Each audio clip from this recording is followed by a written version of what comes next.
안녕하세요. 개과천선하고 돌아온 40대 중반 가장입니다. 하나뿐인 아들이 초등학생이 된 후에야 정신을 차린 저는 참 못난 아빠였어요. 나름대로 최선을 다했지만 잘못된 노력이 아들에게는 닿지 않았던 것 같아요. 가족과 함께 잘 산다는 건 어떻게 사는 걸까요? 저는 가장으로서 가족들이 편하게 먹고 지낼 수 있는 돈을 버는 게 잘 사는 길이라고 생각했습니다. 하지만 지금 돌이켜보니 저는 인생을 잘못 살고 있었더군요. 어린 시절 가난하게 살았던 저는 돈이 있어야 행복해진다고 생각했던 것 같습니다.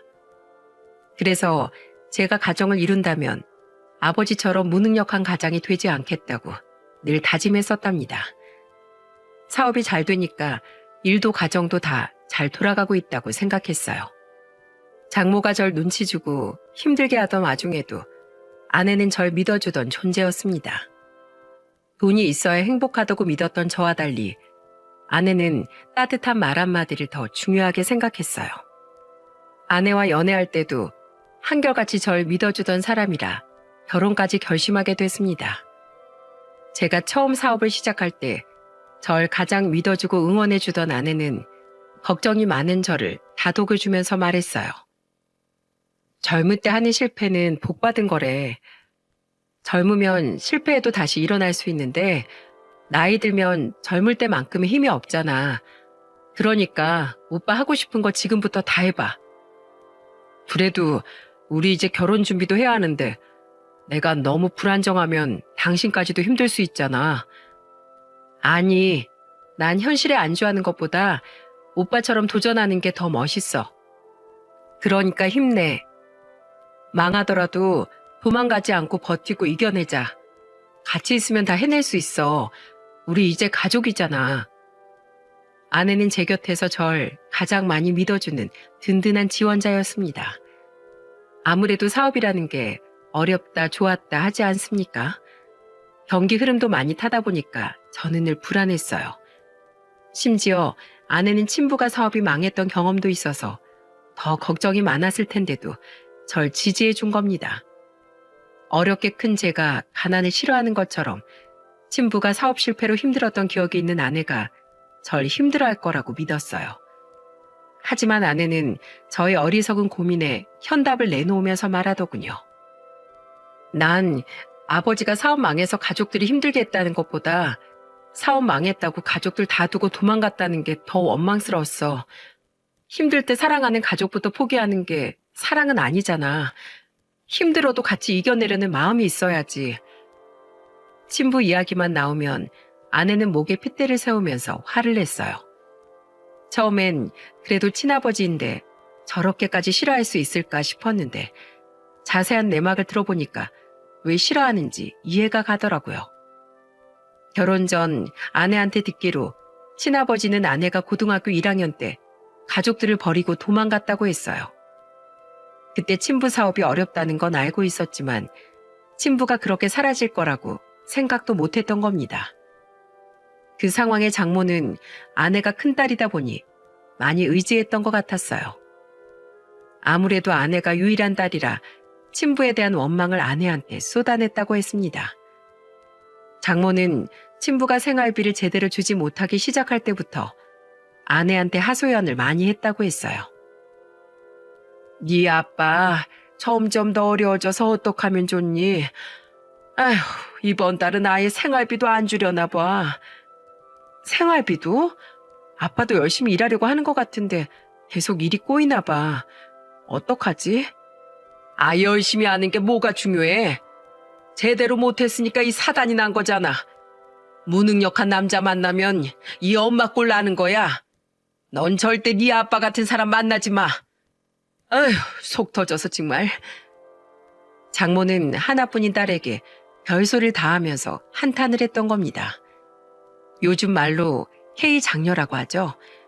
제 아내가 딱 그런 포지션이었어요. 유일한 딸이자 장녀라서 아내가 집안에서 많은 부분을 장모와 같이 떠안고 살 수밖에 없었습니다. 그런데 친부의 사업이 망해가기 시작하니까 아내의 외할머니와 외할아버지께서도 탐탁지 않게 생각했다고 하더군요. 하필이면 아내의 외가 집안은 지역에서 알아주던 유지라 친부 사업이 어려워지니까 대놓고 무시하기도 했다고 했습니다.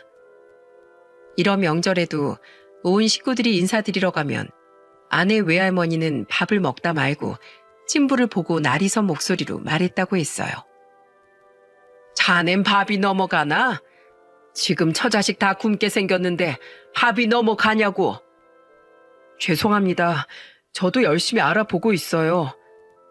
어휴, 속 터져 정말. 열심히 하는 거 누가 못해? 잘할 생각을 해야지. 외할머니는 그 당시 밥을 먹으면서도 친부한테 쓴소리를 거침없이 쏟아냈다고 했습니다. 아예 도착한 순간부터 외할머니께서는 이미 욕할 작정하고 쳐다봤다고 했어요. 심지어 밥을 퍼주는데도 다른 식구들을 한 주걱씩 퍼주고 친부는 밥그릇 다박이 보일 만큼 적게 줬다고 하는 겁니다. 아무리 사회사업이 망해가기 직전이라고 해도 너무한 거 아닙니까? 아내가 고등학교 1학년이 될 때까지 친부는 가족을 위해서 늘 희생하던 사람이라고 했어요.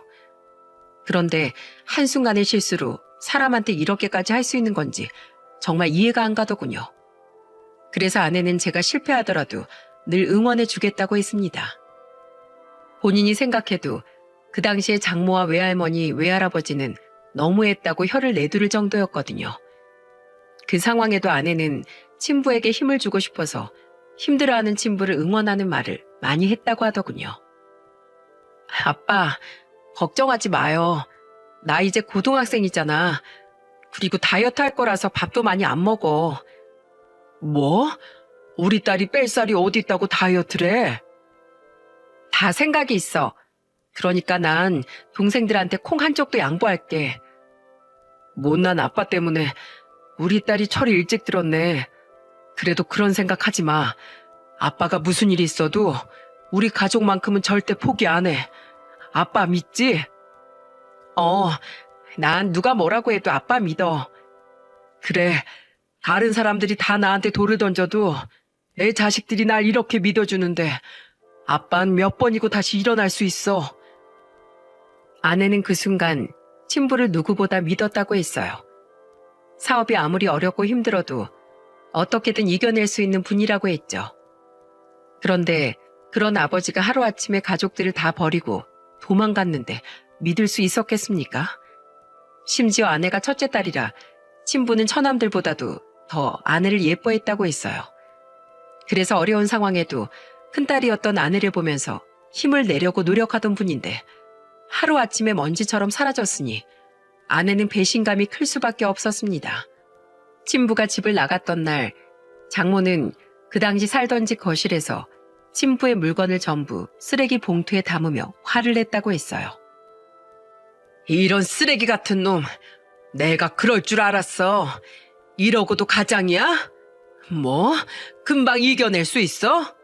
웃기는 소리 하네. 야, 너희들 봤지? 너희들 아빠란 사람이 고작 이런 사람이야. 사업의 집구석까지 말아먹은 주제에 술이랑 여자에 미쳐서 처자식 버린 사람이라고. 알겠어? 아내는 장모의 말을 처음에는 반신반의했다고 했어요. 솔직히 친부가 가족들을 버리고 집을 나갔다는 사실 자체를 인정하기까지 시간이 걸렸다고 했습니다. 그렇게 일주일이 지나도 돌아오지 않는 친부를 보고 아내는 그제야 정말 친부가 가족들을 버렸다는 걸 인정할 수밖에 없었다고 했어요. 그리고 친부한테 버림받았다는 사실 때문에 원망을 하면서 살게 된 거예요. 그 후 장모는 재혼하게 됐고 제가 결혼할 당시엔 재혼한 장인과 인사를 하게 된 겁니다. 처음엔 화기애애한 자리라서 재혼한 부부인 줄은 몰랐습니다. 심지어 장인은 대기업 임원 출신이었고 집안도 유복했기 때문에 장모가 재혼 후 어려움 없이 살았다고 했죠. 그래서 그런지 장모는 장인을 거의 떠받들듯이 살았어요. 제가 처음 인사 갔을 때도 장모는 상냥한 목소리로 장인한테 말하더군요. 여보, 국 간은 맞아? 간 안 맞으면 좀 더 끓일까? 아니야, 괜찮아. 간이 아주 딱 맞네. 다행이네.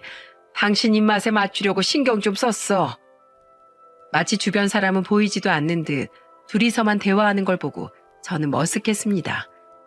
보통 예비 사위가 인사를 가면 음식은 뭘 좋아하는지, 반찬은 괜찮은지 예비 사위한테 더 많이 묻지 않습니까?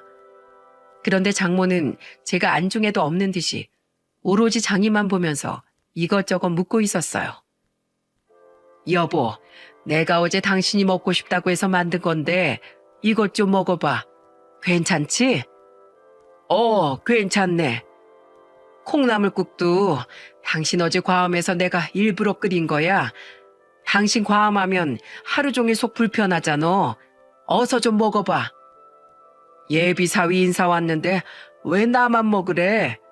이것 좀 들어봐요. 이 사람이 주부라서 그런지 가족들밖에 몰라서 그럽니다. 어서 천천히 먹어요. 장인은 장모의 말이 민망한지 말을 돌리면서 저한테 어서 먹어보라고 하더군요. 장모는 장인의 행동에 그제야 민망한 듯이 웃더니 저를 보면서 말했습니다. 어머, 내가 너무 내 남편만 챙겼나? 미안해요. 어서 먹어봐요. 내가 그래도 우리 딸이 사윗감 데려온다고 해서 고기 반찬도 여기 해놨으니까 맛있게 먹어요. 네. 잘 먹겠습니다. 음식이 다 푸짐하네요. 그때 장모의 행동에 정말 당황스러웠어요. 처음엔 그런 분위기에 적응이 안 됐는데 점점 장모의 그런 스타일에 적응이 되어가고 있었습니다. 장모가 주부로 있어서 그런지 엄청 가정적이고 챙겨주는 걸 좋아한다고 생각했어요. 하지만 본격적으로 대화를 시작하니까 장모의 본색이 나왔죠. 제가 그 당시 사업 초창기라고 하니까 장모는 갑자기 돌변하더니 정색을 하면서 말하더군요. 사업? 사업 초기면 어떻게 될지도 모르는데 괜찮겠어요? 괜히 내 딸 데려가서 고생시키는 거 아니야? 아닙니다. 지금 자리 잡고 있어서 좀 더 키우는 건 시간 문제입니다. 저는 계획도 다 있습니다.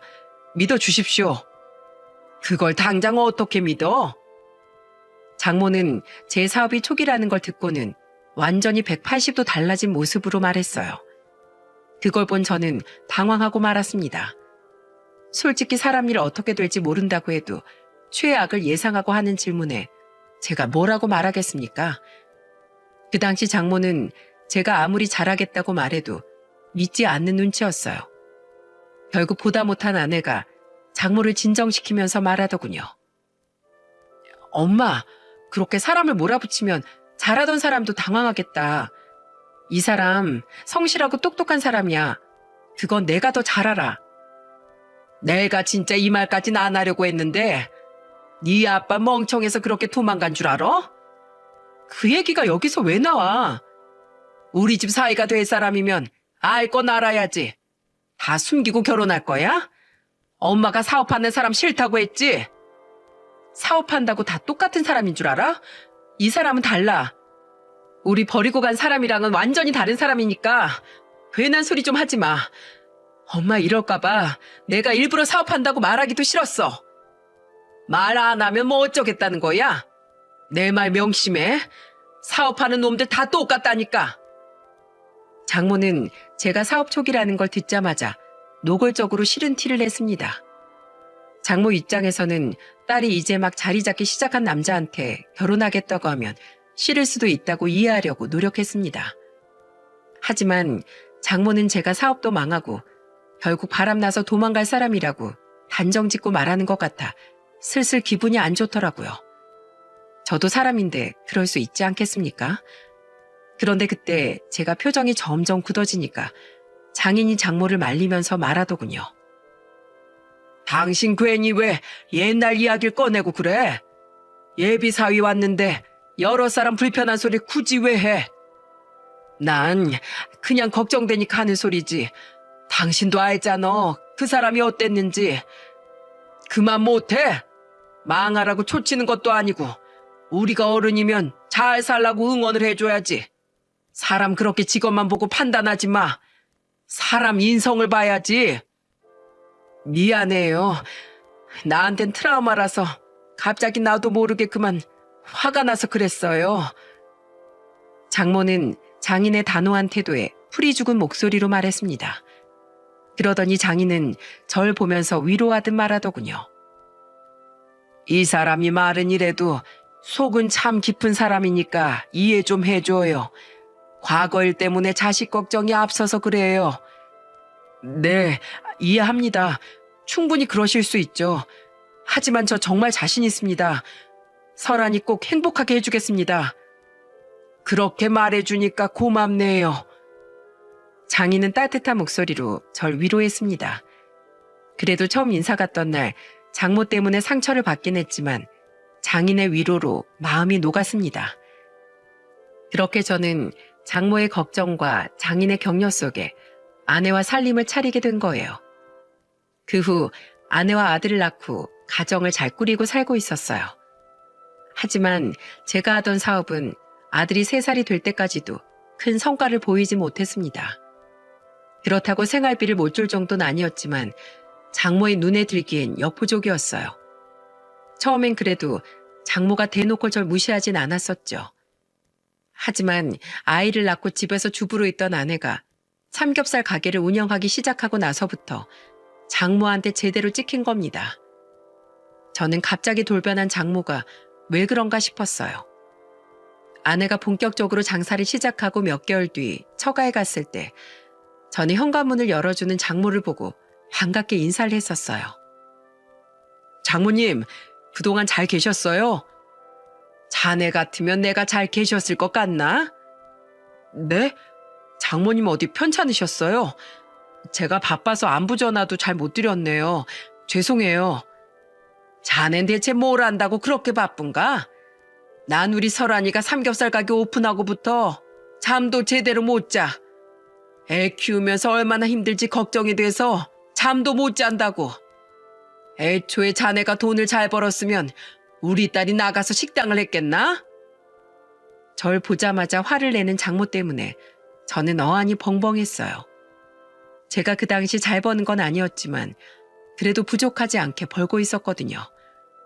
그런데 아내가 아무래도 저 혼자 일을 하는 것보다 자기가 작은 가게라도 운영하겠다고 해서 시작한 거였어요. 그런데 장모는 무작정 아내가 식당을 한다고 하니까 그게 싫으셨던 겁니다. 그때 아내가 저한테 화를 내는 장모를 말리면서 말했어요. 엄마, 왜 알지도 못하면서 화부터 내? 그 식당 내가 먼저 하겠다고 한 거야. 이 사람이 돈을 못 벌어서 하는 게 아니라 이제 서준이도 어린이집 잘 다니고 내가 시간이 많아져서 하는 거라고. 너 괜히 핑계 대는 거지. 여유로우면 그냥 집에서 쉬지. 뭐하러 일을 만들어서 해? 너 바보야? 왜 안 해도 될 고생을 사서 하냐고. 이게 다 못난 남자 만나서 네 팔자 네가 꼬니까 그런 거잖아. 시간 남아서 일하면 바보 소리 듣는 거야? 집에만 있는 것보다 훨씬 낫지. 그리고 못난 사람이라니. 우리 결혼하고 애 낳고 잘 살고 있는 거 안 보여? 장모의 말에 저는 뒤통수를 맞은 것 같았습니다. 제가 그때만 해도 남편으로서 가장으로서 대체 뭐가 그렇게 못하고 있는 건지 이해가 안 갔거든요. 솔직히 장모 기준엔 제가 부족했어도 제 나름대로는 가정을 잘 꾸리고 있다고 생각했습니다. 사업도 대박이 난 건 아니지만 그래도 처자식과 여유롭게 살 만큼은 벌고 있었거든요. 심지어 주말엔 어린 아들과 아내를 데리고 교회로 나들이를 가기도 했습니다. 가족들과 시간을 많이 보내려고 나름대로 노력을 많이 하던 때였어요. 그런데 오랜만에 간 처가에서 장모한테 저런 소리를 들으면 어떤 기분이 들 것 같습니까? 그 당시 저는 제 노력을 알아주진 못해도 무시하진 않기만을 바랄 정도였어요. 이미 장모 성에 차는 사이가 아니었기에 처가로 가는 발걸음이 가볍진 않았거든요. 그래도 장인은 그런 장모를 막아주던 사람이었습니다.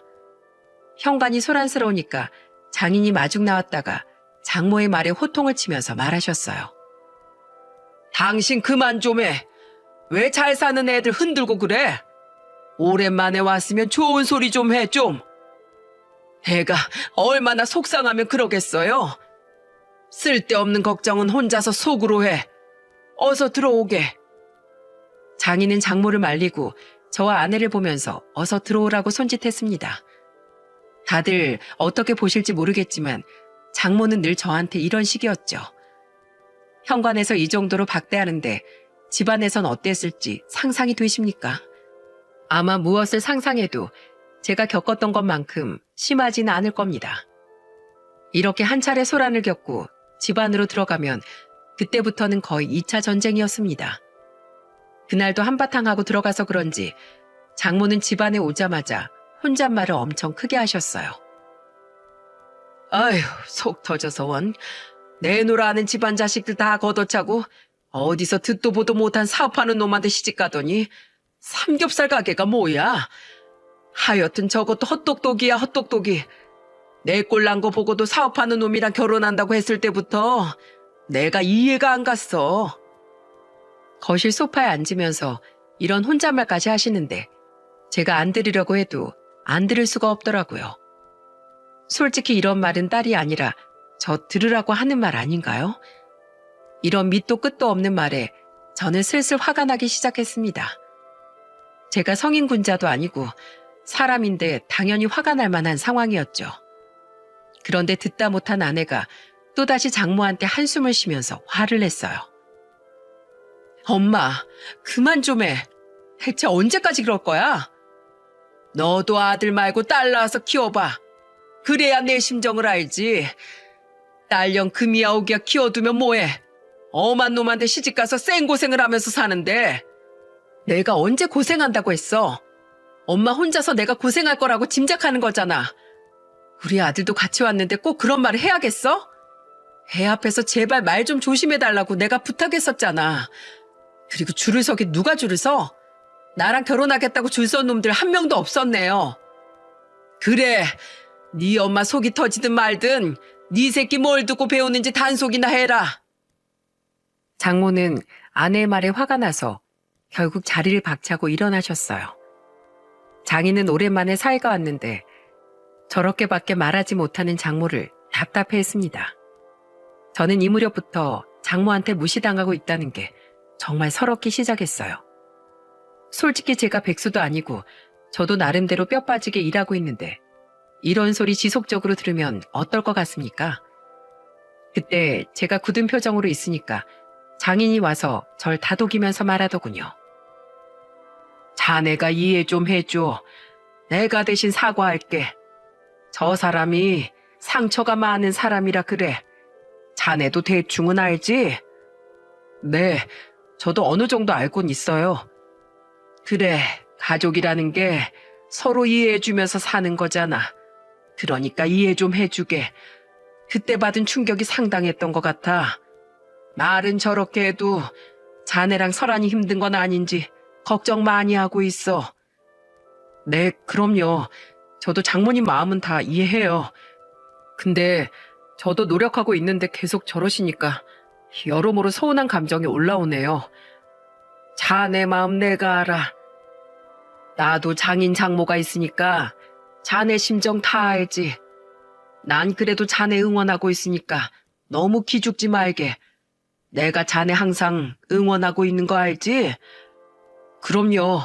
제가 더 분발해서 좋은 모습 보여드릴게요. 지금도 잘 살고 있는데 뭘. 지금처럼 그렇게 서로 위해주면서 살면 그게 잘 사는 거야. 장인어른의 위로마저 없었다면 저는 처가 근처도 안 갔을 것 같아요. 장모가 아무리 모질게 말해도 저는 장인의 위로 한 줄기 희망을 품고 살았죠. 이런 상황을 여러 번 겪다 보니까 저도 도끼를 품고 살게 된 것 같습니다. 저만 보면 돈돈거리는 장모 때문에 전 정말 보란듯이 성공하고 싶었어요. 그래서 어느 순간부터 사업을 확장하는 일에만 몰두하기 시작한 겁니다. 정말 그때는 사업을 번창하는 일 말곤 전부 다 관심 밖이었어요. 그렇게 또 시간이 흐르고 아들이 7살쯤 됐을 때 사업이 번창하기 시작했습니다. 아내가 하던 가게도 아무런 문제 없이 잘 되고 있었고 그야말로 저는 돈으로 부족할 게 없었어요. 하지만 사업이 번창할수록 저는 시간이 부족해져만 갔습니다. 거래처가 많아지니까 몸이 2개라도 부족할 지경이었죠. 그래서 한 번은 아들한테 씻을 수 없는 상처를 남기고 말았죠. 유치원에서 아들이 발표회를 하던 날이었는데 제가 그만 날짜를 깜빡했던 겁니다. 아침에 출근 준비를 하고 있는데 아들이 잔뜩 기대하는 얼굴로 저를 보고 말했어요. 아빠, 오늘 서준이랑 유치원 가는 거 기억하죠? 어? 아빠는 회사 가야지. 아빠 오늘 중요한 일 때문에 바빠요. 오늘 같이 간다고 했었잖아요. 오늘은 꼭 온다면서 왜 또 까먹은 거예요? 아빠는 서준이가 싫어요? 저는 그때 울면서 왜 유치원에 안 오냐고 떼를 쓰는 아들 반응에 당황했습니다. 그때 아내가 아들이 우니까 놀라서 안방으로 달려왔었어요. 아내를 보자마자 서러움이 폭발한 아들이 더 펑펑 울기 시작하더군요. 그러자 아내는 아들을 품에 안고 등을 두드려주면서 절 보고 화가 난 목소리로 말했습니다. 당신 오늘 서준이 유치원에서 발표해야 하는 거 잊었어? 오늘 당신 유치원에 온다고 애가 얼마나 연습했는데. 뭐? 그게 오늘이야? 거실에 있는 달력에 내가 표시해놨잖아. 아무리 바빠도 그렇지 하나 있는 아들이랑 한 약속도 잊을 만큼 바쁜 게 말이 되냐고. 대체 왜 그래? 당신한테 가족이 뭔데? 아는 저를 보면서 원망 섞인 목소리로 말하더군요. 정말 그 순간 전 너무 미안해서 고개를 들 수가 없었습니다. 대체 어디서부터 잘못된 건지 모르겠지만 그때 저는 가족은 이순이었어요. 사업이 점점 잘 되면서 완전히 일에만 몰두된 상태였거든요. 하지만 그때는 일을 성공적으로 이끌어서 장모한테 보여주고 싶었습니다. 이런 생각이 드니까 전 제 나름대로 억울한 생각이 들어서 아내한테 버럭 화를 냈어요. 내가 왜 이렇게 미친 듯이 일만 하는 줄 알아? 장모님 때문이잖아. 맨날 능력 없는 사위라고 무시하니까 내 능력 보여주려고 이러는 거라고. 당신 그렇게 사는 게 이젠 우리 엄마 탓이라고? 당신이 변한 게 왜 우리 엄마 탓인데? 난 그런 거 바란 적 없었어. 가족들 잘 챙기고 가정적인 당신이 좋았는데 당신 변한 거 알기는 해? 가정적인 거? 말이 좋아서 그렇지. 결국 돈을 잘 벌어와야 가족들이 행복하게 사는 거야. 가난이 대문으로 오면 사랑도 창문으로 도망간다더라. 차라리 내가 돈 벌 테니까 당신 집에서 애나 보고 집안일이나 하던지 해. 괜히 나한테 집안일 떠넘기지 말고. 뭐? 지금 그게 무슨 말이야? 당신 진짜 갈 때까지 갔구나. 그래, 오늘 중요한 미팅 있는데 왜 아침부터 사람을 잡고 그래? 알아서 좀 해. 저는 결국 아들이 보는 앞에서 아내와 한바탕 하고 나오고 말았어요. 정말 아들 앞에선 언성을 높이고 싸우고 싶지 않았는데 제 자신이 한심했습니다. 제가 아무리 없이 컸어도 저희 부모님은 자식들 앞에서 단 한 번도 싸운 적이 없으셨어요. 돈은 없지만 화목한 가정에서 잘 컸다고 자부했는데 저는 어느새부터 부모님들만큼도 못 살고 있던 겁니다. 하지만 그때는 장모의 달라진 태도에 제가 잘못 살고 있다는 것도 느끼지 못했어요. 제가 사업이 번창하기 시작하니까 처가에 가면 장모는 상다리가 휘어질 정도로 절 대접해줬거든요. 심지어 제가 용돈을 좀 넉넉하게 드린 적이 있었는데 장모는 한약까지 지어서 절 기다리고 맞이해주는 겁니다. 그러면서 예전과는 완전히 다른 목소리로 절 보며 말했어요. 우리 사위가 요새 일한다고 얼굴이 까칠해진 것 같길래 유명한 한의원에서 줄까지 서서 지어온 거야. 이거 한 방울도 남기지 말고 쭉 마셔. 쭉. 네? 전 괜찮아요. 장인어른 드리세요. 이런 건 한창 일하는 사람이 먹는 거지.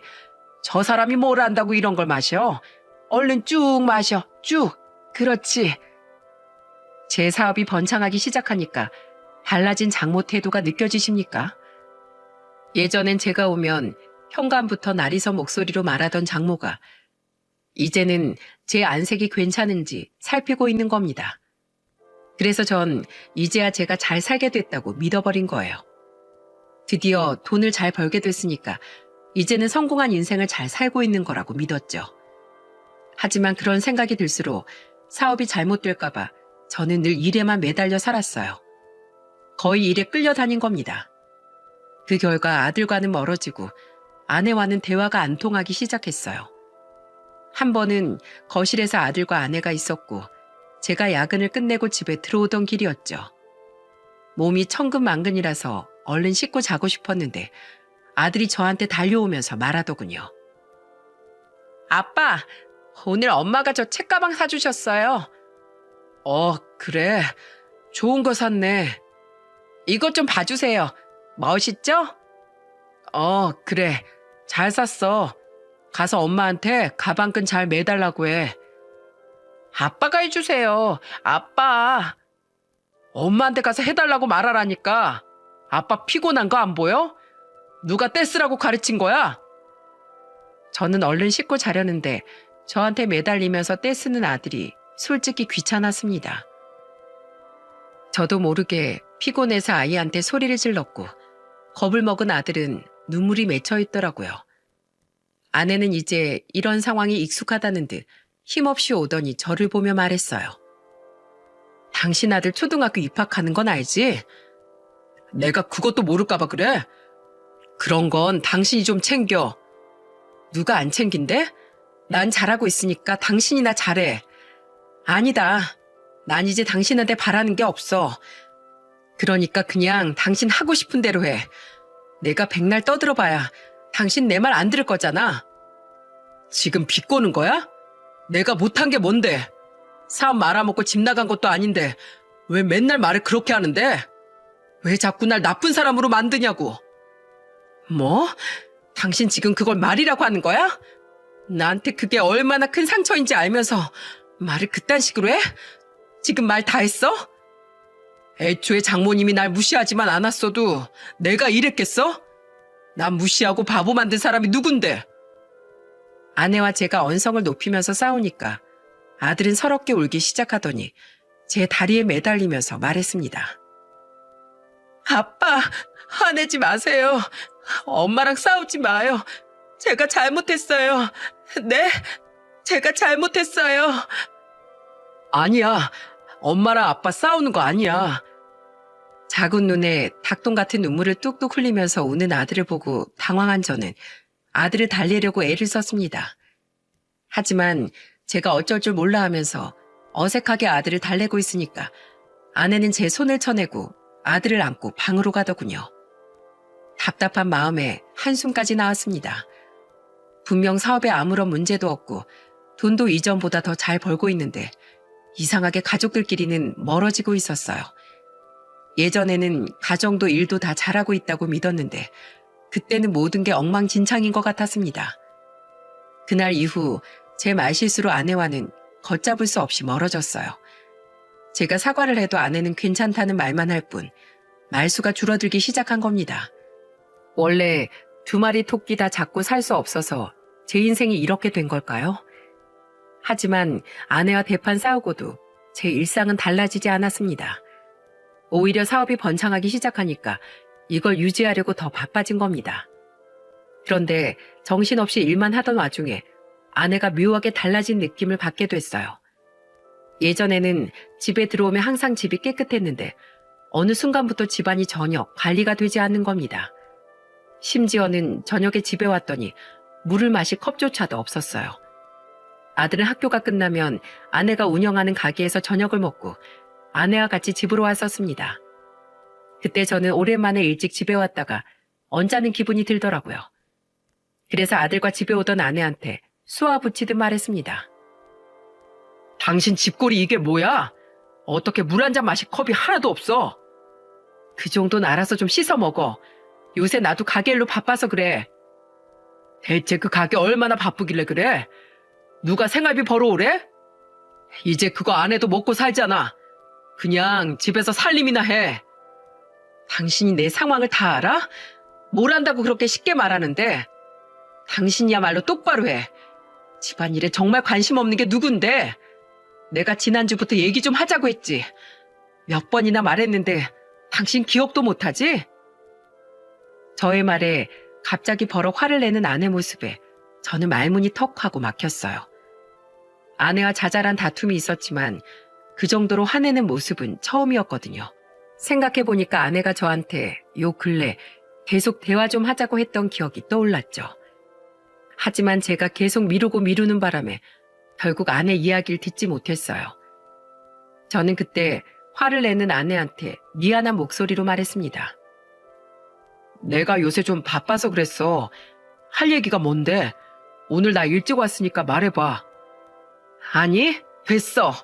말도 다 때가 있는 거야. 나랑 서준이한테 관심도 없으면서 관심 있는 척하지 말고 그 잘난 사업이나 해. 아내는 제 말에 더 냉랭한 목소리로 소리치고 들어가 버렸습니다. 처음 보는 모습에 당황스럽더군요. 그 후 아내의 태도는 정말 더없이 냉랭해졌습니다. 그런데 정말 이상했던 건 어느 날 새벽 6시에 집을 나가는 아내를 보고 나서부터였어요. 새벽에 목이 말라서 일찍 깼는데 아내가 조용히 문을 열고 나가는 걸 본 겁니다. 그 시간에 가게 문을 열 것도 아니고 저는 대체 아내가 어딜 가나 싶었어요. 그래서 아내가 돌아오길 기다리다가 1시간 뒤 돌아온 아내와 딱 마주쳤습니다. 아내는 제가 거실에서 기다리고 있는 걸 보고 당황한 표정으로 물었어요. 당신 여기서 뭐해? 당신이야말로 어디 갔다 오는 거야? 새벽에 당신이 볼 일이 뭐가 있어? 가게에서 쓸 식자재 새벽 배송으로 신청한 게 있어서 그래. 그거 냉장고에 넣어놓고 오는 거야. 당신 출근해야지. 얼른 준비해. 늦겠다. 아내는 제 말에 당황한 표정으로 횡설수설하면서 말을 돌리는 것 같았습니다. 그때부터 아내가 저는 의심스럽기 시작했어요. 그래서 한동안 지켜보니까 아내가 계속 새벽에 나가는 겁니다. 그런데 정말 이상했던 게 뭔 줄 아십니까? 가게에 배송 온 것만 냉장고에 넣는다면서 씻고 나간다는 거였어요. 바로 장사하는 것도 아닌데 머리까지 감고 드라이까지 하고 가는 게 말이 됩니까? 심지어 새벽 배송은 팔고 남는 것도 없을 텐데 왜 저렇게까지 하나 싶었던 겁니다. 이런 의심이 드니까 저는 아내의 뒤를 밟아보기로 했어요. 어떤 날은 운동을 하러 간다면서 운동복이 아닌 차림으로 나가기도 했거든요. 이런 생각이 드니까 저는 아내 뒤를 밟았던 겁니다. 발소리를 죽여가면서 새벽에 나가는 아내를 뒤따라가기 시작했어요. 그렇게 아내를 따라가자 살고 있던 아파트 근처에 있는 한 단독주택으로 들어가는 아내가 보였습니다. 누가 봐도 가정집처럼 보이는 주택을 들어가는 아내를 보니까 전 한 대 얻어맞은 기분이었어요. 그동안 아내가 저한테 할 말이 있다는 게 이혼을 말하려는 건가 싶었죠. 사람이 참 간사한 게 아내와 이혼할지도 모른다는 생각이 드니까 옛 기억이 나면서 전 눈물이 날 것 같았습니다. 하지만 그것도 잠시 아내가 바람피고 있다는 사실에 분노가 치솟더군요. 제가 가정에 좀 소홀하긴 했어도 남편으로서 돈을 못 번 적은 없었거든요.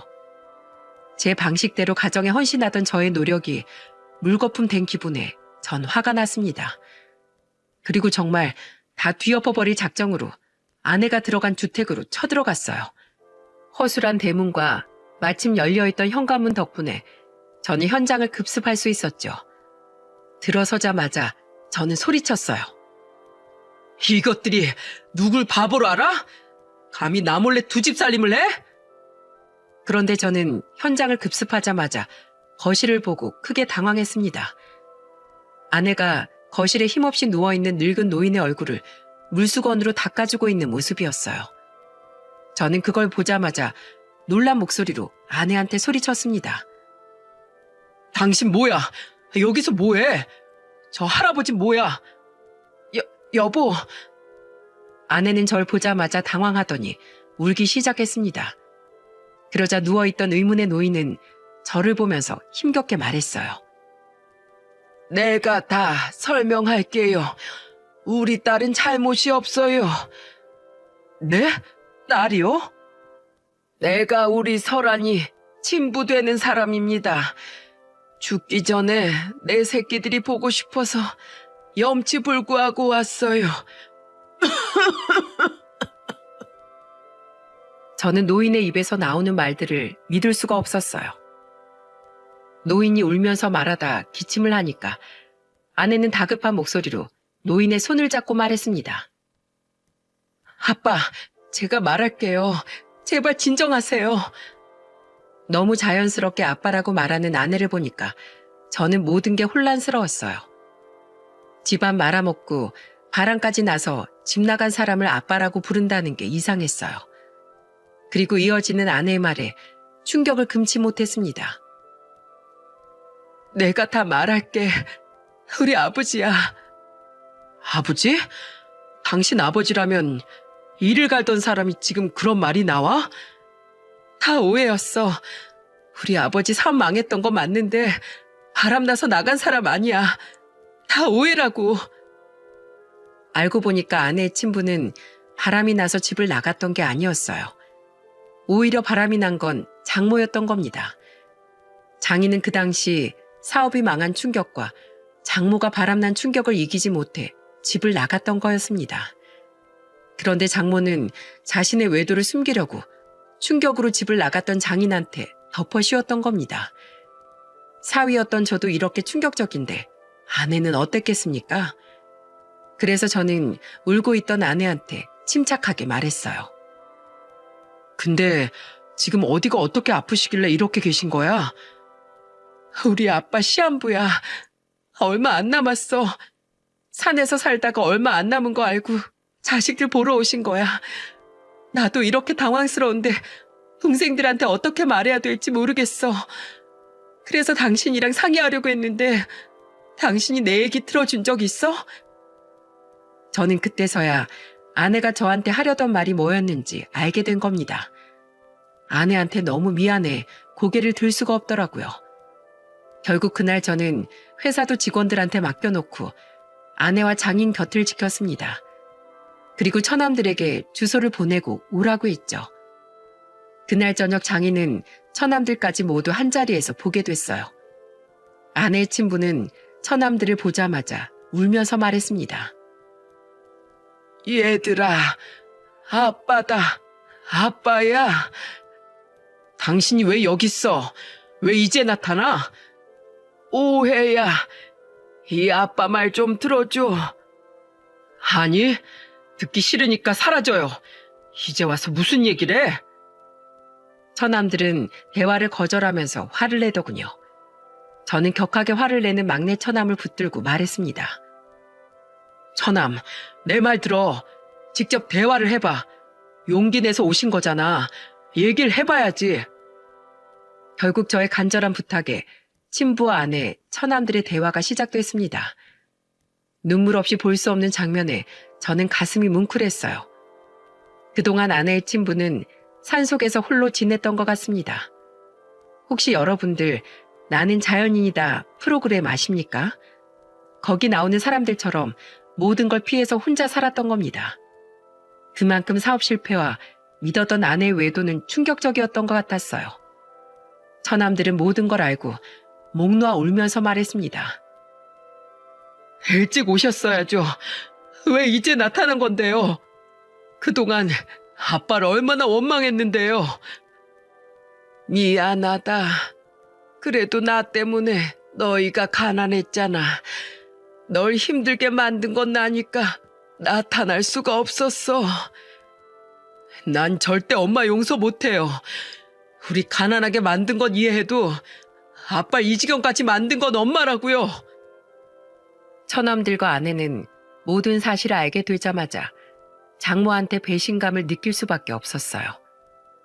그날 저녁 저는 장모를 데리러 처가댁으로 갔습니다. 장모는 저랑 쇼핑이라도 가는 줄 알고 신나서 제 차에 타더군요. 우리 사위 또 매출이 올랐어? 안 그래도 나도 옷 좀 사려고 했는데 뭘 좀 사나? 네, 꼭 보셔야 될 게 있으니까 같이 가시죠. 콧노래까지 부르고 제 차에 탄 장모를 데리고 전 주택을 찾아갔습니다. 그리고 장모가 오자마자 모든 가족들은 당황한 표정이었죠. 장모는 겨우 앉아있는 장인을 보자마자 사색이 된 얼굴로 말했습니다. 당신 여길 어떻게... 네가 감히 내 새끼들한테 날 파렴치한 놈으로 만들어놔? 결국 가족들 버리고 간 건 당신이잖아. 날 이렇게 만든 건 너야. 네가 바람나서 가족 버린 거 생각 안 해? 그러면서 날 바람핀 놈을 만들어? 아내 친부는 화를 내다 가슴을 부여잡고 아픈 소리를 냈습니다. 그러자 처남들은 친부를 업고 병원으로 갔어요. 아내와 장모만 남은 자리에서 아내는 소리쳤습니다. 난 엄마 절대 용서 못해. 잘 사는 아빠 만들어줬으면 되는 거 아니냐고? 나 그런 거 필요 없어. 우리 아빠만 있으면 됐다고. 엄마가 이렇게 만든 거야. 다 우릴 위한 거였어. 처자식 먹여 살릴 능력도 없는데 어떻게 살아? 아니, 다 살 수 있어. 돈은 있다가도 없고 없다가도 있는 거니까. 엄마가 버린 거야. 엄마가 해명할게. 어? 아니, 입만 열면 거짓말하는 엄마 말 필요 없어. 이젠 안 믿어. 그러니까 당장 나가. 결국 아내는 장모를 주택집에서 쫓아버렸어요. 그 후 어떻게 됐는 줄 아십니까? 알고 보니까 장모는 이혼했다는 거짓말로 재혼했던 거였어요. 그동안 속고 살았다는 배신감에 장모는 그 나이에 이혼까지 당했답니다. 믿을 수 없는 상황은 더 있었습니다. 결국 이혼까지 당한 장모는 처남한테까지 매달리기 시작했죠. 하지만 처남들은 더없이 냉정하더군요. 둘째 처남은 장모한테 이런 말까지 했다고 했어요. 당신이 그러고도 엄마야? 천륜을 끊으려고 했잖아. 난 이제 엄마 없다고 생각할 거야. 그러니까 자식들 셋 다 죽었다고 생각하고 사세요. 아니야, 오해야. 제발. 장모는 정말 낙동강 오리알 신세가 되었어요. 아마 친부가 그렇게 돌아올 거라고 생각도 못했던 것 같습니다. 결국 장모는 이혼 당한 것도 모자라 자식들한테까지도 버림받고 말았습니다. 그래도 한때나마 저한테 큰 위로를 주던 장인은 끝까지 제 손을 잡아주면서 면목이 없다는 말을 하고 가셨어요. 한 사람의 거짓말로 수십 년 동안 까맣게 속은 피해자들은 무슨 죄랍니까? 심지어 이혼 후 친부를 찾아 사과를 드리기까지 했어요. 두 분이 긴 대화를 나누시더군요. 그 후 저는 일을 줄이고 아내와 친부를 간호했습니다. 병실도 좋은 곳으로 옮겨드렸지만 얼마 버티지 못하시고 세상을 떠나셨어요. 저는 그 후 진짜 장인어른을 뵙고 난 뒤 진짜 가치를 알게 됐답니다. 정말 가족들이 잘 산다는 건 돈이 전부가 아니었어요. 서로를 위한 마음과 믿음만이 가족을 잘 살게 해준다는 걸 깨달았습니다. 저는 이제 일을 줄이고 아들과 놀이동산을 가면서 지내고 있어요. 비록 매출은 조금 줄었지만 훨씬 행복하답니다. 제가 이렇게 사연을 보낸 이유도 진정한 가족의 의미를 되찾았으면 하는 마음에서 보냈어요. 이제 한가위 아니겠습니까? 가족들과 지내다 보면 여러 안부를 묻게 될 텐데 서로 좋은 대화를 나누셨으면 좋겠어요. 가족 좋은 게 뭐겠어요? 지금은 아내와 한 차례 위기를 이겨내고 서로 대화를 더 자주 하며 지내고 있답니다. 잠에 들기 전 꼭 하루 있던 일을 대화로 나누고 잔답니다. 같이 산다고 해서 다 아는 것도 아니었어요. 시간을 내고 마음을 써야 가족도 가족다워진다고 생각해요. 제 어리석은 사연을 반면교사 삼아 모두 행복한 가정 이루시길 바라겠습니다.